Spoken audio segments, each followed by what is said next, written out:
Good morning, everyone. So it's Ria from California. Oh, it's beautiful day today. I know outside is still hot. So I want to read a story to you. It's an amazing story come from my dearest friend, Gail. She have a lots amazing stories, the story that's changing her life. She's excited to share with you. If you like to make a comment, please make a comment below. The whole point of the story is here. You can hear the story, what is happening. Maybe you can think about any challenge you've been dealing with. That maybe can help you get some tip, inspiration from that story. Also, my million friends, Gail, say hi to everybody. Hello, everyone. I'm glad to meet you all. I'm glad to share my stories with you. Thank you. Gail is an amazing hypnosis therapist. Also, I think couple weeks ago, I did another hypnosis therapy session with Gail. Oh my gosh. Some of you know about me, so I'm all about the healing, study, learning. Even I think go through my over 20 years healing, I always think I'm very good to heal myself. But still, sometimes still have some hiding emotions in deep down on the conscious mind that Gail helped me bring out again and release another levels of the healing. So I'm so grateful. And now I would really excited just read one sentence about her story. Then let her tell you all of the story about it. So this story is talk about her meet his angel in the London. Decades ago in London, an angel woke up me in the middle of the night, the day before I was to set up on the trip to India. Wow, what is that story, Gail? Now I'm turning to you. Please let everybody know what is the story. I cannot wait to hear about it. Okay, well, this story begins at a time when I was a massage therapist. I was living in Mendocino, California, that's the Northern California coast, right on the ocean. A beautiful place, but I really wanted to have an adventure. So what I planned, and I planned for a year and a half, saving my money, selling things, putting things in storage. And finally, I was ready for my trip. And I planned for my trip to take me to India, Nepal, Himalayas, go completely around the world, do much of the trip you just finished, Ria. But I was going to do this back in 1976. So I got myself all together and I flew to India. Oh no, actually I flew to Amsterdam, and I planned to get a flight from there to India. But when I talked to some people I met in a hostel I stayed with, they said, "You're crazy. You can't go to India now. It's a monsoon season. This is June. You're crazy. You have to wait until the fall to go because it's going to be too wet, too much mud, too many mosquitoes." And I decided, okay, all right. And I ended up wandering around, hitchhiking all over Europe for a few months because I was quite an adventurer and took lots of risks in those days. And during that time of wandering around Europe, I met a couple of very nice Americans who were actually studying acupuncture in England. And they said, "We want to go to India the end of September after the monsoon ends. Would you like to join us?" I thought, what a great idea. So we made this big plan. We were going to drive from England to Yugoslavia, which still existed in those days, and sell their car, and then rent horses or buy horses at the edge of Afghanistan, because Yugoslavia bordered Afghanistan, and then hire guides, because then this was before the Russian war. And Afghanistan was more or less at peace. And I'd always loved Afghanistan. So we were going to buy horses, hire guides, and go by horseback across Afghanistan to India, at which point we'd go different directions.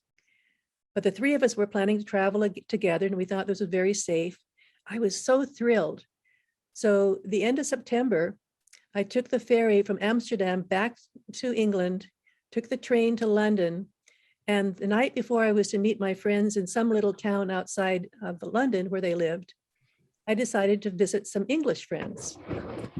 So the night I met the angel, I had this wonderful dinner with my English friends with lots of great food and wine, a little bit of marijuana. And I went to bed thinking, tomorrow I'm going to meet my American friends and we'll go get our visas and our final vaccinations, and we'll head off for India within 3 or 4 days. Went to sleep with all that on my mind, being so excited. But then somewhere early in the morning, maybe 1 o'clock or so, I heard a very loud voice shouting in my ear, so loud it really hurt. And I was so annoyed, and I sat up in my bed and opened my eyes and looked around and said, "Who's yelling at me? Who's yelling at me?" And all I could see was colored light, this beautiful sparkling fog all around me. And I couldn't see a soul, but somehow I wasn't frightened at all. It seemed totally normal that to be surrounded by this iridescent colored light. And I said again, "Is someone trying to talk to me?" And I heard this very, very gentle, loving male voice say to me, "Gail, I'm here to talk to you about your trip to India." And I said, "Why? I've got it totally planned. It's a wonderful plan. I've been planning it for a year and a half." And this being of light said, "Well, Gail, I'm here because if you take this trip, it will take you on a detour away from becoming the healer that you plan to be." I said, "Oh no, that can't be true." I said, I'm a massage therapist. I'm doing energy work. I do great work. And there's nothing wrong with me. Why shouldn't I go to India? And he looked, and I could hear him kind of sigh, and he said, "Gail, you don't know yourself very well." And I want to read a couple of quotes, because I wrote this down not long after I met him, and I really got put in my head. So he said to me, "Gail," he said, "you're a lost soul." He said, "You're completely drenched in psychedelics. You've been taking far too many psych drugs." He said, "You don't have any common sense." He said, "You're pulled by power. Power pulls you into ever more extreme and dangerous adventures," which was really true, "with all kinds of people, very depraved, irresponsible people who don't have conscience or any kind of moral sense. That you're running away from yourself, away from the wounds of your soul that feed the suicidal depression that you've had since you were a child." And I was devastated, because no one had ever said this to me. No one had ever noticed how suicidally depressed I was, even though I tried to kill myself when I was 21. And at this point, I was 32. But I was still very depressed. But I hid the depression through these wild adventures and this incredible lifestyle, lots of sex, drugs, and rock and roll.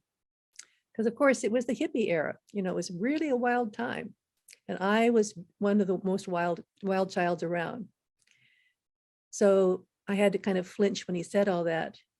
And he went on to say, "If you continue your plans to travel to India, your life is going to change radically, but not the way you want. You're on a huge detour away from your path as a healer." I thought, oh no, that can't be true. It can't be true. And I was just completely flummoxed. And so I argued with him. I got really angry and upset, saying, no, you're wrong. You're wrong. I really am not the person you're describing. So then he started showing me kind of films or visions of me being involved with very bad people in the past number of years, and doing stupid things, and far too many one-night stands, and aimless sex, and drinking too much, and leading a life that was really not that of someone who's growing into becoming a healer or who's facing her own problems. I'd never worked in a therapy group or had a therapist. I'd been too ashamed to ever face this part of myself, or the fact that I was really damaged. And he said, then he became very gentle and he said, you know, you've taken a detour. You've taken a detour away from your healing path. He said, you chose your healing path before you were born. And I said, what are you talking about? And he said, well, before you were born, he said, you met a group of spiritual beings, of angels, who spent time with you to help you decide what you were going to do with your life, this life. And you chose before you were born to face your emotional problems and heal them. You chose before you were born to face your physical problems, mainly problems with my lungs, and heal them. And he said, you also chose to become a very fine healer, to grow into a really good healer. And he said, and you made a good start. He said, but you've gotten off your path. And if you go to India, you're not going to end up where you want to go. And I said, I don't understand. If I know this now, why can't I just change my direction? And he said, because your wounds are too deeply imprinted. You have to face your problems now if you want to become a true healer. And then he went on to talk about probable futures, which I'd never heard of. He said that life is kind of like a spider web of choices and decisions and actions, and each line in the spider web takes you a different direction. He said the directions you've been choosing have been taking you towards being a really fine healer. He said, but the detour you've taken is taking you on another probability path. And where that path is taking you to is one of what you would call a disaster. It's not really a disaster because there's no such thing. He said, if you take this path, you'll always have other lifetimes to become a fine healer. But anyway, he went on talking, and I still was shaking my head saying, I just don't believe what you're saying is true. This can't be true. I was so stubborn. Can you imagine arguing with an angel? And finally he said, okay, let me show you a vision. Let me show you of what you're going to run into. I'm going to show you where you will be in India and what's going to happen to you if you go that route. And suddenly it was like there was this huge movie screen right in the bedroom. And I'm looking at it, and what I see is myself standing at a railway station. And there are all these Indians and noise and animals and foreigners and packed with people. It's a lot of noise. I can still hear it. And the train coming in and stopping right in front of where I was standing, and all this smoke. And I'm standing there. I see myself standing there wondering, which is my train? How do I find the train I want even? And then I saw a group approaching me, getting ready to go onto the train. And they were a group of maybe 12 or 15 Indian people who were all singing and dancing, and they were circling around this man in the center of the group had long white hair and beautiful beard, and very tall and elegant and very powerful, very charismatic. And I thought that must be their guru. And I stood there watching them and wondering, who is this man? One of the followers saw me watching them, and he came over and he tugged on my sleeve and said, lady, are you interested in our guru? And I said, well, yes. I said, I came to India to find a guru. He said, oh, our guru is the most spiritually advanced man on the planet. He's amazing. He's the incarnation of all spiritual beings ever gone before him. And he can take you to the highest spiritual awareness possible. Would you like to join our group? And he took me over to the guru and introduced me. And this man looks down at me with these beautiful, deep brown eyes and said, child, join us and we will help you grow to the, spiritually. And I thought, oh my gosh, what an amazing opportunity. So I joined them. And for the next 3 days or so, we traveled on this train going to wherever they were planning to go, some city far across India.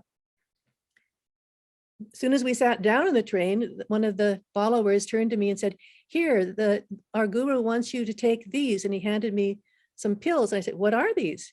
And he said, these are plant substances that will help you raise your consciousness. Well, there was some kind of psychedelics I'd never taken before, at least as powerful as LSD. And for the next 3 days, they kept giving me more and more psychedelics. I was stoned out of my mind the whole time I was with them. And during that time, I don't remember ever drinking anything or eating any food. I also got very sick because I did have a problem with bronchitis and pneumonia in those days. Anyway, I became very, very ill. And then I see myself in this big film before me, being taken off the train, completely sick and unconscious, and dumped in the gutter in a city. And these Indians and their crew leave with my backpack, all my money, my passport. They were thieves. They were professional thieves who took advantage of gullible Westerners like me. So there I was lying in the gutter. Unfortunately, a couple of very nice Indian people saw me, and I see them kind of pull me up and say, she's still alive. We have to get her to the hospital. I get to the Indian hospital, and the problem is I have advanced pneumonia and something called pleurisy and a collapsed lung. And they did surgery on me and were able to save my life and save my lung, but they couldn't reinflate it. So they called the American embassy, and I'm seeing all this in this, like this movie of Gail in India. And I end up getting airlifted back to California. And that's where this vision ended, with me back in California, but I didn't see what happened to me. So suddenly the vision is gone, but the light is all around me still. And I asked the angel, well, but then what happens to me once I get back to California? And he said, well, because your lung never heals and you always have only one lung, you're a semi-invalid. You end up on welfare, unable to work. You have no energy. You can't do much of anything. So you don't do much the rest of your life. You never become a healer again because you can't. You're too physically disabled. And you're psychologically a disaster. And I said, oh no, that's horrible. It's horrible. And he said, well, it's not horrible. Like I said, you can always, just learn from this. You don't have to go. You can go to India. I'm not here to say you must not go. I'm saying what will happen if you go. This is a detour that you're taking right now. But you can go back to your original path. And I said, well, but what can I do then? I said, but, and so couldn't I simply just stay in London and do a lot of work with a naturopath and an acupuncturist and find a psychotherapist? I mean, I could work through all my health and my emotional issues in London, and then I could go to India. I was trying to bargain with him. And he laughed and said, my dear, he said, you're too severely wounded. You must take the time to face yourself in order to heal and to become the healer you're meant to be. Going to India, even in 6 months, won't change your probable future. You'll still get entranced by very bad people if you go. And I sighed and said, well, then what do I do? And he said, well, what you do is to go to Amsterdam. I said, Amsterdam? Don't you mean go back to Mendocino, where I came from, and become a massage therapist again? He said, no, go to Amsterdam. I just come from Amsterdam the day before. And while I quite liked it as a city, I didn't like cities at all. I was a country person. I've been living out in the woods for the previous last 6 years. In a little cabin in the woods. And I told him, but I don't like cities. Please don't send me to a city. And then he repeated, go to Amsterdam. And by working as a healer there, you will get the healing you need. And suddenly he was gone. And it was like, there was like an explosion of light. He was gone. And I was sitting there on the bed, looking at the window right across from my bed, and the dawn light was coming in with all these beautiful colors of oranges and reds and pinks and purples. And I was just sitting there thinking, well, that wasn't a dream. And I didn't take any LSD last night or anything like that. I only had 2 glasses of wine. I wasn't drunk. So that must have really happened. Oh no, he told me I have to go to Amsterdam in order to heal myself. I have to go to Amsterdam. By getting the healing I need and helping others, I'll get the healing I need. But, oh no, that's really a terrible direction. No, I'm not going to go. I'm not going to do that. I am going to go. Now that I know, I've been warned, I'm going to go to India anyway. I got really belligerent, sitting there thinking, well, just because he said that's going to happen isn't going to mean it will happen. And then it just hit me. Oh my God, I just had an angel come and talk to me. How can I argue with an angel? How can I argue with an angel? Oh, drat, I really want to go to, I spent 1.5 years planning this trip. And now an angel comes to me and tells me that it's not a wise idea. But as I sat there and thought about it, I realized he was right. Everything he said was true. And that I did need to go take care of myself and focus on becoming a fine healer and what I was doing was running away if I'd gone on that trip. I wasn't ready. So very reluctantly, I packed my backpack, wrote a note for my friends and left it there. I was afraid to wake them up. Because if I'd awakened them, they probably would have said, oh, come on, Gail, forget that angel. You're warned now, go ahead, go to India. And I was too gullible. I was too easily manipulated in those days. I knew that would happen. So I sneaked out of the house and took a taxi, took a train, got to the ferry place, took a ferry back to Amsterdam, and I knew one person in Amsterdam that I met the year before. And I called her and said, Henriette, I'm in the Amsterdam train station. I have nowhere to go. I don't know why I'm here, except I met an angel last night who said I have to come here and not go to India. And I don't know what to do. I only have $300 to my name. I don't have any work. I don't have a place to live. Do you have any ideas? And she was so kind and she laughed and she said, Gail, that's great. I'm glad you're here. She said, you can come stay at my house. I have an extra bedroom and I will set up some workshops for you at various healing centers. You're not going to have any trouble finding lots of work to do healing here. I was so astonished. I had no idea that Henriette had an extra bedroom at her house. Well, the long and the short of it is that I went to her house. I ended up staying with her for a few months before I found my own apartment in Amsterdam.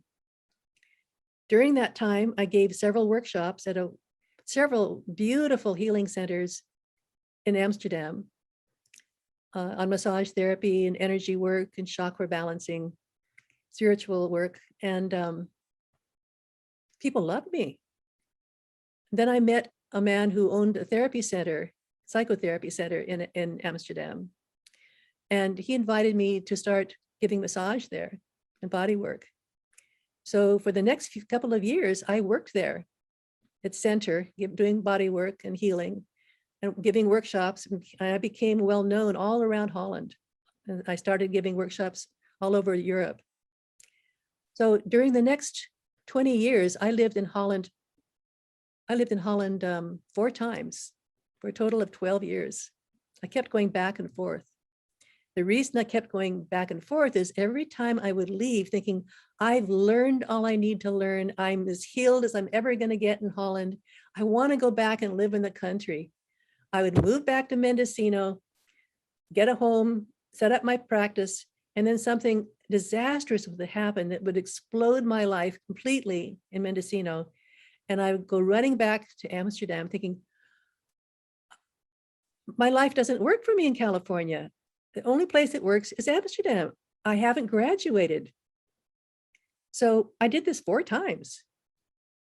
And the last time I stayed until I finally had a sense, I have finally learned all I need to learn. And by that time, I'd gone through a school for psychotherapy and a 3-year training, which was wonderful, and did 3 years worth of psychotherapy for myself, for my own issues. And I felt very balanced and very healthy in all ways.